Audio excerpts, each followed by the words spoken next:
ಚಕ್ರವರ್ತಿ ಕೂಗ್ದಾಗ್ಲೇ ಅರ್ಥ ಆಗಬೇಕಿತ್ತು ನಮಗೆ. ನನ್ನ ಪ್ರಕಾರ ಅದು ಮಾಯವಾದದ.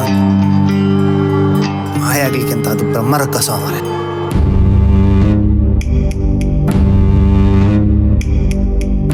ಅರಣ್ಯ ಪ್ರವೇಶ, ಕಾಡಿಗೆ ಹೋಗಿದ್ದೀರಾ?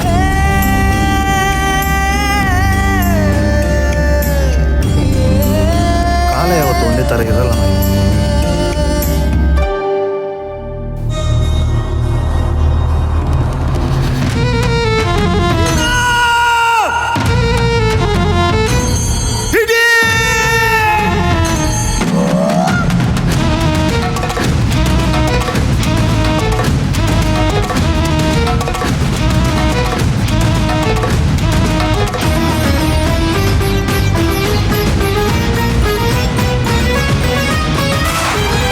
ಮಾಯೇ ಡೆನ್ನ ಡೆನ್ನ ಡೆನ್ನ. ಕರಾವಳಿ ಪಶ್ಚಿಮ ತೀರದಾಚೆಗಿನ ಅದೆಷ್ಟೋ ಸಂಸ್ಕೃತಿ, ಆಚರಣೆ, ನಂಬಿಕೆ, ಕಲೆಗಳನ್ನು ಒಳಗೊಂಡಿರುವ ಬೀಡು. ಹುಲಿವೇಷ, ಯಕ್ಷಗಾನ, ದೈವಾರಾಧನೆ ಹೀಗೆ ಅನೇಕ ವಿಷಯಗಳನ್ನು ಒಳಗೊಂಡಿರುವ ತುಳುನಾಡಲ್ಲಿ ಶಿಕಾರಿಯೂ ಕೂಡ ತನ್ನದೇ ಆದ ಮಹತ್ವವನ್ನು ಪಡೆದುಕೊಂಡಿದೆ. ಶಿಕಾರಿ ಅಥವಾ ಬೇಟೆ ಎನ್ನುವಂಥದ್ದು ವೀರತ್ವದ ಸಂಕೇತವಾಗಿದೆ. ಹಗಲೇ ಹೋಗಲು ಭಯಪಡುವಂತಹ ಕಾಡಿಗೆ ಕರಿಕತ್ತಲ ರಾತ್ರಿ ನುಗ್ಗಿ ಬೇಟೆಯಾಡುವವರಿಗೆ ನಿರ್ದಿಷ್ಟ ಗುರಿ, ಬುದ್ಧಿ, ಚಾಕಚಕ್ಯತೆ ಹಾಗೂ ಪಳಗುವಿಕೆ ಅತ್ಯಗತ್ಯ. ಈ ಕುರಿತಾಗಿ ಪ್ರಾಣಹಾನಿಯಾದಂತಹ ಒಂದಷ್ಟು ನಿದರ್ಶನಗಳು ನಮಗೆ ಕಾಣಸಿಗುತ್ತದೆ. ಆ ರಾತ್ರಿ ಶಿಕಾರಿಗೆಂದು ಹೊರಟ ಮಾಯ್ಲ ಪೂಜಾರಿ ಮತ್ತು ಅವನ ಸಂಗಡಿಗರ ಕತೆ ಏನಾಯಿತೆಂದು ನೋಡೋಣ ಬನ್ನಿ.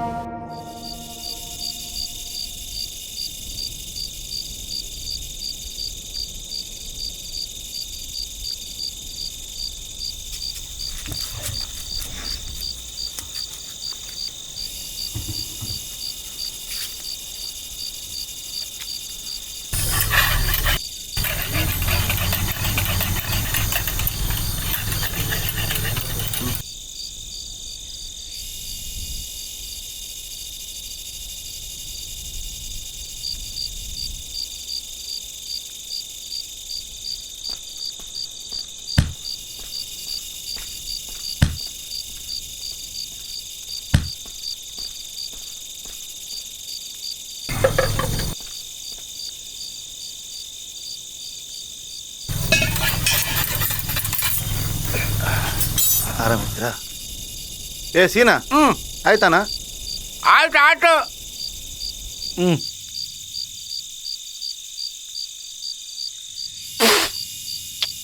ಹಾ, ಹೊರಡು ಹೊರಡು.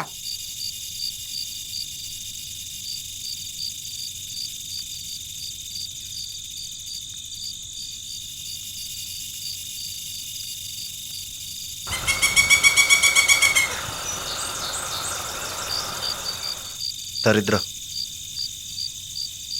ಏನಾಗಲ್ಲ ಮೈಲ, ದೇವರಿದ್ದಾನೆ, ಬಾ. ಪುಟ್ಟ ಜಾಗ್ರತೆ.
ಶಾಂತವಾಗಿರುವ ಕಾಡಿನ ಕಗ್ಗತ್ತಲ ಮಡಿಲಲ್ಲಿ ಬೆಂಕಿಯ ಕಿಡಿ ಹಚ್ಚಿ ಗದ್ದಲವನ್ನು ಶುರು ಮಾಡಿದರು.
ಸರಿಯಾಗಿ ನೋಡೋ ಸೀನಾ.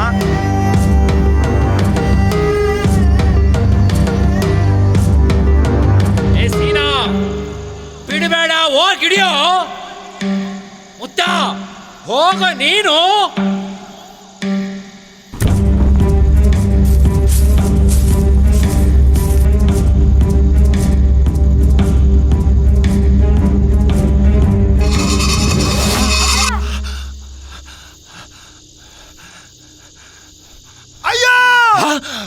ಮುತ್ತ, ಮುತ್ತ, ಏ ಮುತ್ತ, ಮುತ್ತ, ಮುತ್ತ, ಏನಾಯ್ತಾ? ಏನಾಯ್ತಾ? ಮುತ್ತಣ್ಣ ಸೀನಾ, ನೋಡು.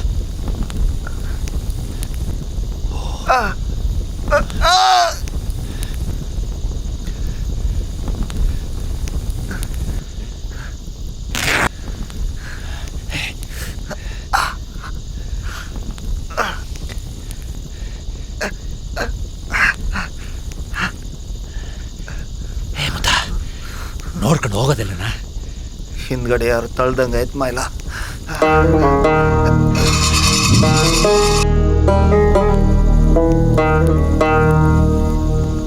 ಸರಿ, ಪುಟ್ಟ ನಿನ್ನ ಜೊತೆ ಇರ್ತಾನೆ. ನಾನು ಸೀನಾ ಹೋಗಿ ಹಂದಿ ಹುಡ್ಕೊಂಡು ಬರ್ತೀವಿ. ಹಾಂ ಸೀನಾ, ನಡಿಯ. ಹುಷಾರು ನೋಡ್ಕೊಳ. ಕೊಡಿಲಿ.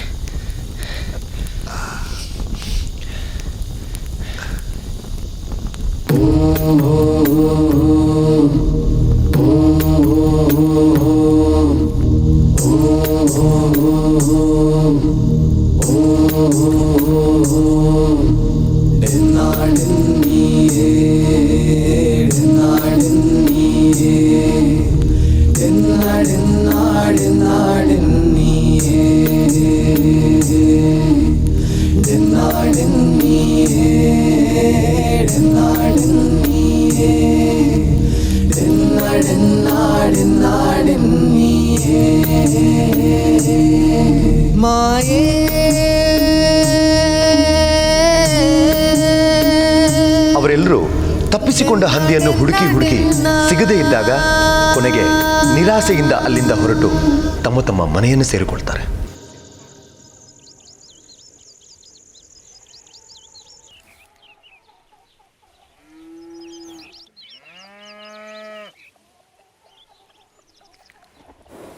ನಾವು ಸರಿಯಾಗಿ ಹುಡುಕ್ತಿದ್ರೆ ಸಿಕ್ತಿತ್ತು ಸೀನಾ.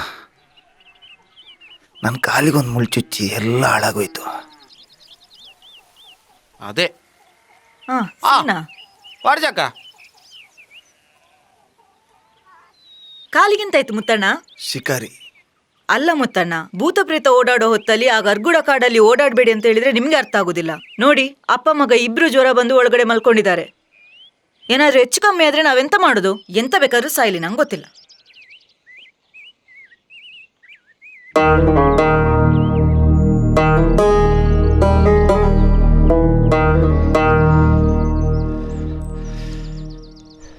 ತಲೆಯೆಲ್ಲ ಭಾರ, ಮೈ ಕೈಯೆಲ್ಲ ನೋವು.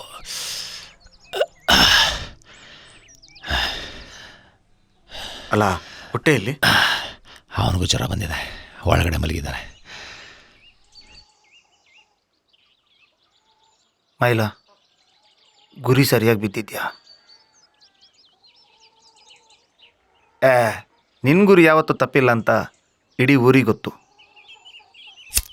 ಆದರೆ ಕಾಲ ಯಾವತ್ತು ಒಂದೇ ಥರ ಇರಲ್ಲ ಮೈಲ.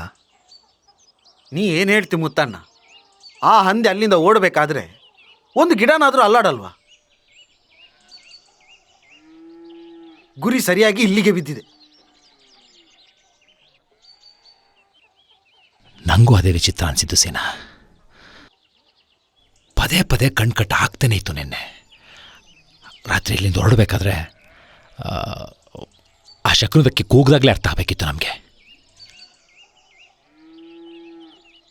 ಮುತ್ತಯ್ಯ, ಒಂದ್ಸಲ ಹೋಗಿ ನೋಡ್ತೀಯಾ? ಹುಷಾರು. ನಡಿಸಿನ.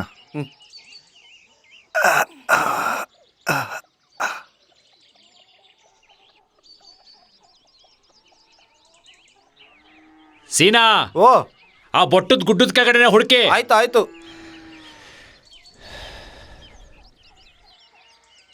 ರಾತ್ರಿ ಬಂದೂಕಿನ ಗುಂಡಿಗೆ ಸಿಕ್ಕಿಯೂ ಕೂಡ ತಪ್ಪಿಸಿಕೊಂಡಿರುವ ಹಂದಿ ಹಗಲಾದರೂ ಸಿಗಬಹುದೆಂಬ ಆಶಾಭಾವನೆಯಿಂದ ಅವರ ಕಾರ್ಯಾಚರಣೆ ಕಾಡಿನತ್ತ ಮುಖ ಮಾಡುತ್ತದೆ. ನನ್ನ ಪ್ರಕಾರ ಅದು ಮಾಯವಾದದ ಅಂತ. ಮಾಯ ಆಗ್ಲಿಕ್ಕೆ ಅಂತ ಅದು ಬ್ರಹ್ಮರ ಕಸ ಮಾರೆ. ಹಾಗಲ್ಲ ಮಾರ, ನಾನು ನೀ ಕಣ್ಣಿಗೆ ಸರಿ ಕಂಡಿದ್ದೆಲ್ಲ. ನೀನು ನೋಡಿದ್ದೌದಾ? ಮತ್ತೆ ಅಲ್ಲ, ಕೈಗೆ ಬಂದದು ಬಾಯಿಗೆ ಬರಲಿಲ್ಲ. ಈಗ ಮಾತಾಡಿ ಎಂಥ ಪ್ರಯೋಜನ ಇಲ್ಲ. ಹೋಗಿ ಹುಡ್ಕೋ ಮೊದಲು. ಸರಿ ಹುಡುಕ್ಬೇಕು ಅದನ್ನು. ಸಿಗದೆಲ್ಲಿ ಹೋಗ್ತದೆ? ಸೀನಾ, ಸಿಗ್ಬೋದದು? ಖಂಡಿತ ಸಿಗ್ತದೆ. ಮಾಯಲೆ ಹೇಳಿದಾಗೆ ಬುಟ್ಟದ ಬುಡದಲ್ಲಿ ಇರಬೇಕದು. ಹಾಂ, ಜಾಸ್ತಿ ದೂರ ಹೋಗ್ಲಿಕ್ಕೆ ಸಾಧ್ಯನೇ ಇಲ್ಲ. ಹೌದು.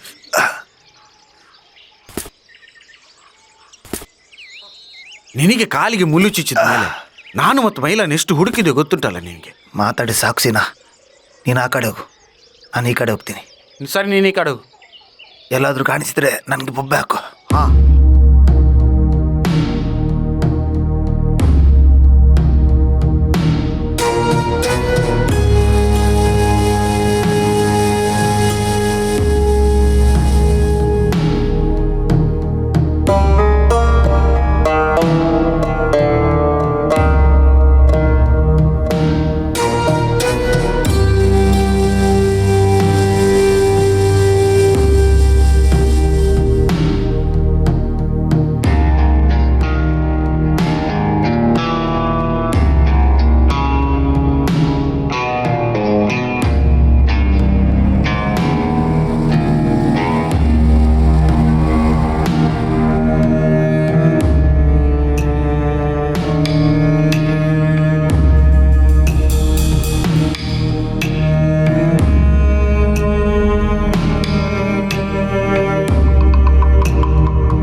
ತನಗೆ ಕೇಳಿದ ಸದ್ದಿನಿಂದ ಬೈಗೊಂಡ ಮುತ್ತಯ್ಯ ಅಲ್ಲಿಂದ ಓಡಲು ಶುರು ಮಾಡುತ್ತಾನೆ.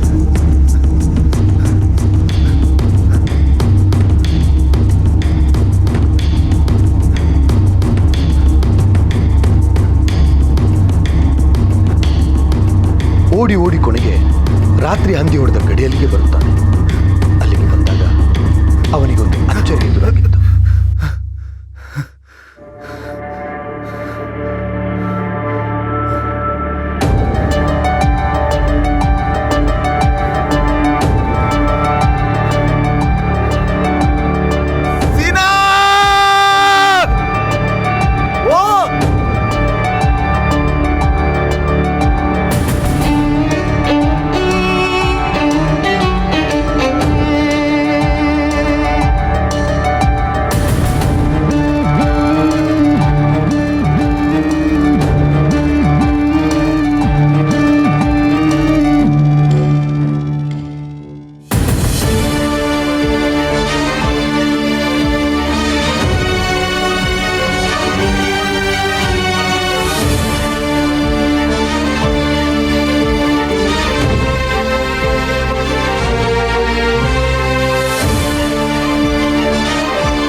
ರಾತ್ರಿ ತಾವು ಹೊಡೆದಿರುವ ಗುಂಡು ಹಂದಿಯ ಎಡಕಣ್ಣಿನ ಭಾಗಕ್ಕೆ ಹೇಗೆ ಬಿದ್ದಿತ್ತು ಅನ್ಕೊಂಡಿದ್ರೋ ಹಾಗೆ ಎಡಕಣ್ಣಿನ ಭಾಗ ಕಿತ್ತು ಹೋಗಿರುವ ಹಂದಿಯ ಕಲ್ಲಿನ ಮೂರ್ತಿ ಅಲ್ಲಿತ್ತು.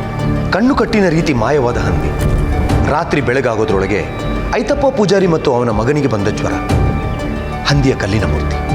ಈ ಎಲ್ಲ ವಿಚಿತ್ರಗಳನ್ನು ನೋಡಿದ ಇವರಿಗೆ ತಾವೆಲ್ಲೋ ತಪ್ಪು ಮಾಡುತ್ತಿದ್ದೇವೆ ಎನ್ನುವ ಸಂಶಯ ಹುಟ್ಟಿ ಅದಕ್ಕೆ ಕಾರಣ ತಿಳಿಯಲು ಜೋಯಿಸರ ಬಳಿ ಪ್ರಶ್ನೆ ಕೇಳಲು ಹೋಗ್ತಾರೆ.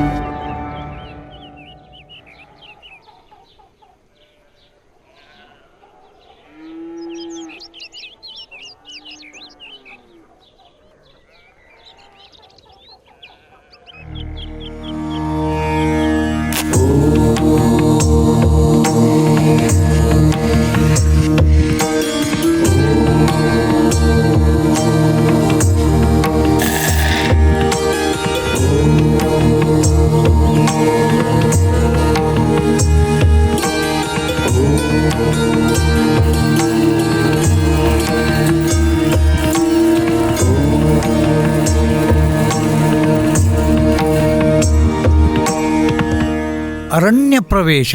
ಕಾಡಿಗೆ ಹೋಗಿದ್ದೀರಾ? ಹೌದು ಭಟ್ರೆ, ಶಿಕಾರಿಗೆ ಹೋಗಿದ್ವಿ. ಪ್ರಶ್ನೆಯಲ್ಲಿ ಅವರಿಗೆ ಸಿಕ್ಕ ಉತ್ತರ ಭಯಾನಕವಾಗಿತ್ತು. ಆ ರಾತ್ರಿ ಹಂದಿಗೆಂದು ಗುರಿಯಿಟ್ಟು ಹಾರಿಸಿದ ಗುಂಡು ಬಿದ್ದದ್ದು ಬರೀ ಸಾಮಾನ್ಯ ಹಂದಿಗಾಗಿರಲಿಲ್ಲ. ಬದಲಾಗಿ ಹಂದಿಯ ರೂಪದಲ್ಲಿ ಕಾಡು ತಿರುಗಲು ಬಂದ ಪಂಜುರ್ಲಿ. ಮಾಯೆ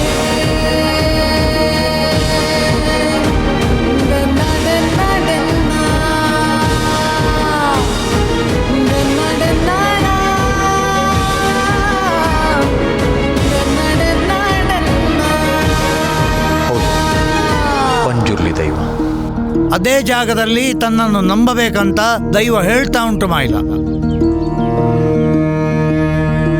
ಕಲ್ಲಿನ ಹಂದಿಯ ಮೂರ್ತಿ ಸಿಕ್ಕಿರುವಂತಹ ಅದೇ ಜಾಗದಲ್ಲಿ ಕಟ್ಟೆಕಟ್ಟಿ ತನ್ನನ್ನು ನಂಬಿಕೊಂಡು ಮುಂದುವರಿಯಬೇಕೆಂಬ ಪಂಜುರ್ಲಿಯ ನುಡಿಯನ್ನು ಈಡೇರಿಸಲು ಮೈಲಾ ಪೂಜಾರಿಯವರಿಗೆ ಒಂದು ಸಂಕಷ್ಟ ಇತ್ತು. ಮೂರ್ತಿ ಸಿಕ್ಕಿರುವ ಜಾಗ ಮೈಲಾ ಪೂಜಾರಿ ಮತ್ತು ಇನ್ನೊಂದು ಮನೆಯವರ ಮಧ್ಯೆ ವಿವಾದದಲ್ಲಿತ್ತು. ಈ ವಿಷಯವು ಪ್ರಶ್ನೆಯಲ್ಲಿ ಪ್ರಸ್ತಾಪವಾಯಿತು. ನೀನು ಮೊದಲು ದೈವವನ್ನು ನಂಬು, ಜಾಗದ ನ್ಯಾಯ ಅವನೇ ನೋಡ್ಕೊಳ್ತಾನೆ.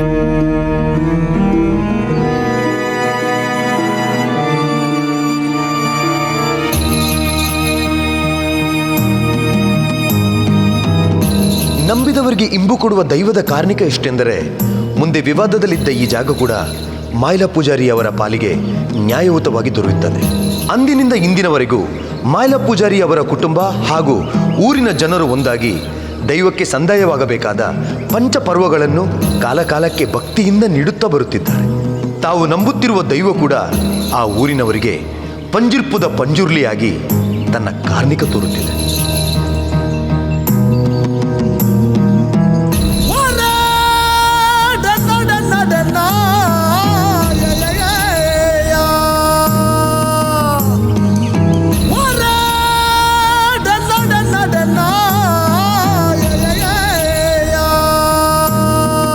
ಟಾಕೀಸ್ ಆ್ಯಪ್ ಇದೀಗ ಕೇವಲ 99 ರೂಪಾಯಿಯಲ್ಲಿ ಲಭ್ಯ. ಹಿಂದೆ ಡೌನ್ಲೋಡ್ ಮಾಡಿ ಟಾಕೀಸ್ ಆ್ಯಪ್.